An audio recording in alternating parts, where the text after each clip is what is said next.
जय जगन्नाथ समस्त को प्रणाम। आज गोटे भल विषय मु कहूँ आप शुणे एमपेक्स भूताणु विषय।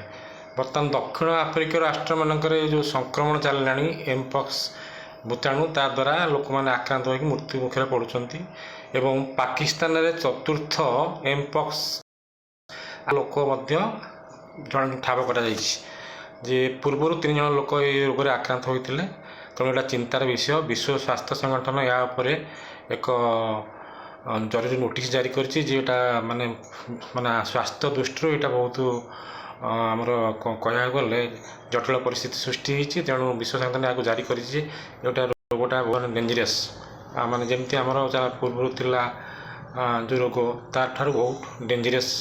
आउ भारत जो राम मनोहर लोहिया हॉस्पिटल तापर आमर सफदरजंग जो हॉस्पिटल से गुड़ाक से बेड गुड़ाक रेडी करा जे से गुड़ाक कराइका आइसोलेशन वार्ड करके रोगी चिकित्सा करने विमान बंदर एवं सबू एरिया मानक जो विदेशी यात्री मैंने आसुआ परीक्षा करवा आय करवा ये सब चेष्टा चली। यहाँ गोटे बड़ चिंतार विषय होती एमपक्स भूताणु जोटा कि गोटे भारिएंटा जना पड़ना जो जहाँफल से बहुत शीघ्र माने जोटा कहती आक्रांत कर लोक मानक।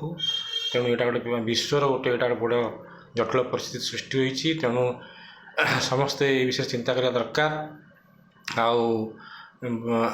आमर यहाँ गोटे बड़ जटिल स्वास्थ्य समस्या रूपे परिगणित होची। तेणु भूताणु एत शीघ्र क्विक ये भारिएंटा को धरिया भारी कष्ट होची। तेणु यू विषय आम मैंने समस्ते चिंतार समय आसी। तेणु समस्ते ये विषय चिंता करिया दरकार। ये भारिएंटा बहुत क्विक डेभलप करुँच। तेणु यहाँ गोटे चिंतार विषय होती। आटा बहुत माने लोक मानक कष्ट दौची आटा माने मृत्यु मुखर लोक पकई पारे। यहाँ प्राथमिक लक्षण हूँ देह हाथ कुंडे फली यार लक्षण। तेणु समस्ते या सचेतन हो रहा उचित बोलिक मन करुँच।